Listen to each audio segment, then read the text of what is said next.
In this exercise, we will evaluate a problem which is extremely real, because the issue of urban waste, how to manage the urban waste is the major problem for many municipalities and big cities in the world. And in many cases, the easiest way is to burn the wastes. And so this creates the problem of incinerators, which are dedicated to burning to incinerate urban wastes. And so this is the problem. And the problem that we are to deal with today is located in a specific area, in the area of Emilia-Romagna. Emilia-Romagna is, now I'll show you. Here it is. The Emilia-Romagna in Italy is an area extremely rich, I would say. Is one of the wealthiest region in Italy, you can see here, which is located in the center northern part of the country. The area that we are dealing with today is Modena. Modena is this city, you see, just maybe you know Bologna is right here. And just to make, to improve the location of resources in this area, I'll show you, this is Maranello. It's located very close to Modena. For those who are not familiar, Maranello is the plant where Ferrari cars are produced and assembled. So if you want to buy a Ferrari, you have to go to Maranello. So this is just to give you an idea. And the point is that the local administration have decided to invest a lot in managing urban waste through incinerating them. And so there was a plan to build 11, overall 11 incinerators in the area. And the point is that the administration would decide to start with a project which is called Monitor, and as a project dedicated to the assessment of the health risk for population living near the incinerating plants. And this is quite obvious, since people was not happy when the incinerator was built close to their houses. They were not happy for many reasons, maybe for the environmental damages, but especially because they were worried for their health. So the main aim of the project was to assess the presence of exposure, the quality and quantity of exposure, and then the impact on the health of people living there, especially using epidemiological studies. The point is that there is a number of potential health risk in humans due to exposure to, there is a number of compounds which go into the environment due to incinerating, for instance, heavy metal, mercury, lead, cadmium, but also and especially dioxin, furanes, and many VOCs.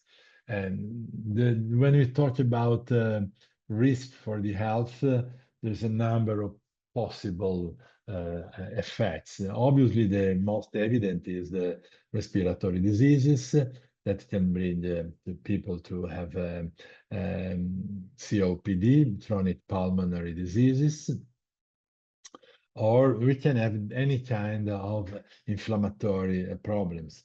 But then there is also cardiovascular diseases, cancer. This is the major concern because apart from heavy metals, some of heavy metals are carcinogens, but there is also a problem with dioxins, furanes, and more modern concern is dealing with endocrine disruption, but also neurological disorders, and perhaps a more sensitive endpoint is the reproductive health and also immunotoxicity. So you see there is, from the literature, a number of major concern about health. But when we move into, and we try to see systematic review, and we try to enter in a little more details of the literature, we see that in general, okay, there is a presence of these compounds in the environment. That people living nearby the incinerators are generally exposed to a number of, I told you before, in dioxin, furans, but also many heavy metals. And so the concern for health risk is legitimate. The point is that when you look really into the literature, there is I mean, on the basis of available data and the amount of pollutants emitted by incinerators is relatively small. New generations incinerators are considered safe.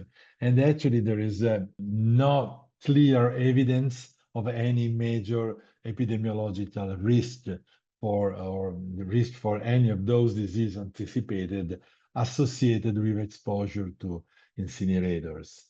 And obviously, reduction emissions may reduce the concern. However, in general, if you when you have your slides, you can read all these issues, but you see that there is a problem with. I mean, there is a general problem with emissions, but the emissions are low and the emissions are not associated to any disease or lightly associated to disease. The point is that we don't know enough, we don't have enough data about the amount of particulate matter which is emitted by the incinerators. We don't have a clear idea of the strength or the association between this mixture of compounds and the effect on the health. So there is I mean, a lot of things that we don't know, which are much more important that in things that we know. I mean, there is a epidemiological data are quite, you can be reassured by epidemiological data, but there is maybe that there are longer effect or the mixture of data can induce different effect, adverse effect from what has been evaluated. When you deal with these problems, however, there is a major problem, which is the public opinion pressure.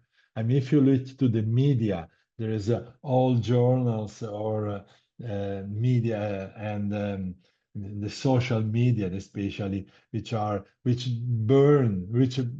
throw gasoline on the fire, so increase the degree of concern because people don't know. So people is worried by things that they don't know. So this is the background. I mean, there is a problem associated with incinerators, which are placed in the middle of the city, in not really in the middle, but close, heavily populated area. And there is some reassuring data from epidemiology that no major concern, no major effects reported by literature. And that's what the administration said, the politicians said. So, okay, stay, no problem. But there is a lot of things that we don't know, and especially dealing with the pathways or the basic effect, the mechanism of effect. In this concern, in this messy situation, imagine that someone from the Ministry of Health told you and asked you if you can implement epidemiological results with a molecular epidemiological approach, with a biomonitoring studies to assess the presence of early damages associated to exposure in population living nearby the incinerator of Modena. So this is really a big question for you. And you can get help from the Monitor project, which is going on. For instance, they monitor the pollutants, which are heavy metals like cadmium, nickel, arsenic, lead, zinc, cuprum, manganese, and they measure, as of course, they measure dioxin and furans. So you have this data. You have also data on on mercurium and other metals. You have the distribution of side, the fall in the area uh, for particulate for most heavy metals. So you can have a map of exposure, you can assess, reconstruct the exposure, who is exposure at to what extent. And to say a little more issues that the idea you have to integrate with your proposal. You have to integrate the feasibility of a monitoring approach with the epidemiological and exposure data. The key instrument, obviously, is the use of biomarkers in the framework of a molecular epidemiology study. So that's your major aim, to design a molecular epidemiology study, which is dealing with exposure, but dealing also with early effect, because you know that some biomarkers may be associated with risk of diseases. So you may be extremely interested in monitor population for this kind of biomarkers. The situation is challenging, not only for the scientific problems, which are a lot, but also because people is crazy about that. They don't want incinerators. And there was an administrator that said, take this administrator, they are safe. So there is a big pressure. So one of the first issues that you have to address is the selection of the exposed population. So there is a number of possible options to select a group of individuals which are exposed to incinerator fumes, which are the list of the ballots, the list of individuals living in that area, the people that are being working in that area, most polluted area. You have to identify also, you can also identify people which are occupationally exposed, people, workers in the incinerators, but you can work them considering that they are the most exposed population. But people is not interested in occupational exposure. They are mostly interested in environmental exposure. So you may want to investigate also workers, but you have to investigate the population. Furthermore, it would be difficult to find a group large enough with homogeneous exposure. And you have also to identify a group of non-exposed population or people with a lower level of exposure. Because if you decide, for instance, to take a population living in the countryside, they are not exposed to, but they are not living in the city. They may have completely different lifestyle, and so the comparison may be not correct. You have to select the biomarker as well. So the list should be assembled from literature. You have to you have to select a number and restrict progressively the number of biomarkers. You have to pay attention to a few issues. For instance, there should be biological relevance of the biomarkers that you select. And the biomarkers should be also selective enough, sorry, sensitive enough. The cost must be considered. You know, dioxin is very, very expensive, maybe 1,000 sample. You have to do something like that, but you have to investigate also major concern, and dioxin is a major concern. And you have to investigate biomarkers that can be investigated in the territory, in the area. So you have to investigate biomarkers that can be investigated by laboratories present in the area. And also you work in the population, the general population. So you cannot sample bone marrow because you have to avoid too invasive biomarkers. So this is for the one of the map. You see that here is the incinerator. The wind blow in this mostly in this direction. So this is the group of mostly heavily, the more heavily exposed population. In this area, you can find it's not very heavily populated, but you may find schools, hospitals, working buildings and so on. So you can select the population from this area. So what you should do, what people at the ministry ask you actually to do, to investigate the presence of genetic damage in a population living in the proximity of the incinerator. You have to pay special attention to the residents living there. So people living there actually. You have to quantify the exposure to genotoxic agents and the people living near the incinerator. Pay attention because there's a area with a lot of traffic. So you are not interested in traffic. You are interested in the incinerator. This is another major issue. You have to identify people actually at higher risk. In a way, so what you have to do, you have to identify the exposed population, including the size. You have to identify control population. You have to decide what biomarkers are important and which must be included in the study.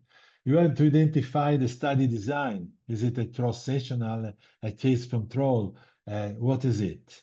You have to decide what fluid must be sampled, blood, saliva, or other, or exfoliated cells, whatever. And you have also to discuss epidemiological issues because you may investigate population and you may not know what to say back to them. So even if you have an increase of maybe octohydroxydeoxyguanosine, what does it mean for their health? So you have to deal also with ethical issues. And what are the resources you have? You have money support from the administration, but not that much. You can design a medium-sized studies. You cannot study thousands of people. Maybe you can deal with hundreds, maybe more easily with dozens of people.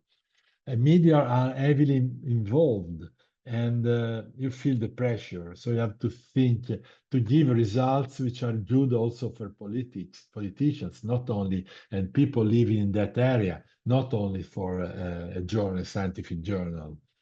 And so avoid the innovative biomarkers because you may find too difficult to explain them. You don't have time. People want results. So maybe 6 months is the maximum time allowed. You are a scientist, so you pay attention also to the methods, of course.